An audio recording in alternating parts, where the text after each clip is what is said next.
Сәлеметсіздер ме оқушылар? Дүниежүзі тарихы, бөлім, әлемдік экономикалық дағдарыс. Бүгінгі біздің сабағымыздың тақырыбы Уолл-стриттің күйреу себептері мен салдары қандай. Оқу мақсаттары. Бірінші, 20 ғасырдың басындағы техникалық революция жетістіктерінің мемлекеттердің шаруашылық жүйесінің дамуына ықпалын бағалау. Екінші, тарихи оқиғаларды талдау үшін бағалы қағаздар нарығы, акция, алып-сатарлық, қор биржасы, несие, банкроттық, инфляция ұғымдарын пайдалану. Үшінші, фактілерді, процестерді, оқиғаларды салыстыра отырып, индустриялық қоғам қайшылықтарының өндіру мен тұтыну теңгерімі, шиеленісу себептерін анықтау. Термин сөздермен танысып өтейік. Акция, акционерлік қоғамды немесе кәсіпорынды дамытуға қаржы салғанын куәландыратын және оның иесіне акционерлік қоғам пайдасының бір бөлігі дивиденд түрінде алынуына құқық беретін құнды қағаз. Инфляция, бағаның өсуінен, тауарлар тапшылығынан және тауарлар мен қызметтер сапасының төмендеуінен туындайтын ақшаның құнсыздануы, сондай-ақ оның сатып алу қабілетінің төмендеуі. Несие, белгілі бір мерзім бойы пайдаланып, қайтарылу үшін әдетте пайыз төлеу шартымен ақшалай немесе товар түрінде берілетін қарыз. 20 ғасырдың басындағы ақш қандай болды?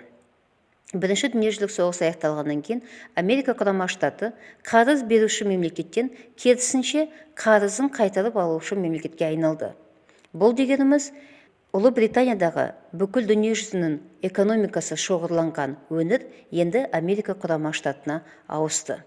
Америка құрама штатында завод, фабрикалар, әртүрлі кәсіпорындар, өндіріс орындары барлығы да өте жақсы, қарқынды жұмыс істеп отырды. Келесі видеоға көңіл аударайық. 1929 жылдың 24 қазанында Нью-Йорк қаласының Уолл-стрит көшесіне адамдар жинала бастады. Акционерлер қаржы биржасы үйін қоршады.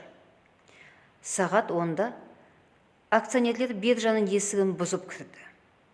Қоңырау соғылды, сауда басталды. Азғантай уақытта акциялар құнсыз қағазға айналды. 5 сағаттық саудада 10 миллионнан астам шығынға түсті. Бұл дүниежүзілік апатқа алып келді. Жақсы, сабағымызды жалғастырамыз. Сонымен Уолл-стрит. Ол Нью-Йорк қаласындағы Манхэттеннің төменгі бөлігіндегі шағын тар көшенің атауы. Бродвейден Шығыс өзенінің жағалауына дейін. Қаланың қаржылық кварталының тарихи орталығы болып саналады. Көшенің басты назар аударылық орны Нью-Йорк қор биржасы. 1929 жылы 24 қазандағы басталған оқиға Қара бейсенбі атымен тарихқа енеді. Одан кейін 28 қазанда Қара дүйсенбі болып, сонымен бұл оқиға 29 қазанда Қара сейсенбі болып аяқталады. Бұл дегеніміз болашақтағы басталайын деп жатқан дүниежүзілік экономикалық дағдарысқа әкеліп соғады. Экономикалық дағдарыс дегеніміз не?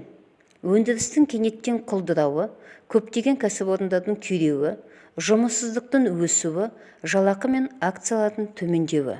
1929-1932 жылдардағы әлемдік экономикалық дағдарыстың ерекшеліктері. Дағдарыстың тереңдігі, өндірістің едәуір қысқаруы, жұмыссыздықтың күрт өсуі. Көлемі ақш, Канада, Ұлыбритания, Германия және басқа елдерге де дағдарыс сезінді. Ұзақтығы. Дағдарыс 1929 жылдан басталып, 1932 жылға дейін созылды.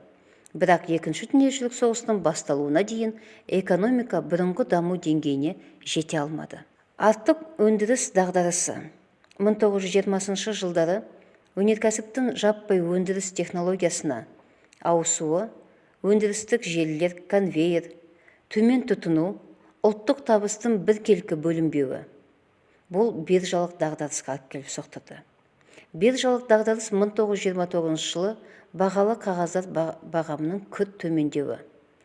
Қаржы дағдарысы, салық түсімдерінің қысқаруы, бюджет тапшылығы. Жаһандық экономикалық дағдарыс. Бұл дағдарыс неге алып келіп соқтырды? Біріншіден, ауыл шаруашылық өнімдерінің далаға төгілуі. Жұмыссыздықтың жетімдіктің, аштықтың және де ереуілдердің өте көп болуына келді. Келесі тапсырманы орындаймыз. Пазл әдісі арқылы сіздердің алдарыңызда 6 сөз берілген. Биржа, акция, экономика, құнсыздану, қаржы, дағдарыс. Әдістің шарты: кілт сөздерді пайдаланып отырып, бір немесе бірнеше сөйлем жазып шығыңыз. Келесі тапсырма. Балық қаңқасы Уолл-стрит күйреуінің себеп салдарларын анықтаңыз. Дескриптор себепті салдарын анықтап талдай алады. Қорытынды ой жаза алады. Өз сөзіңді бағала. Бірінші себебі биржа дағдарысы.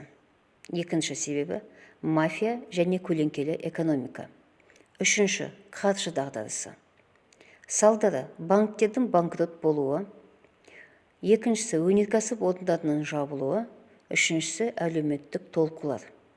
Қорытынды ой дүниежүзілік экономикалық дағдарысқа айналды.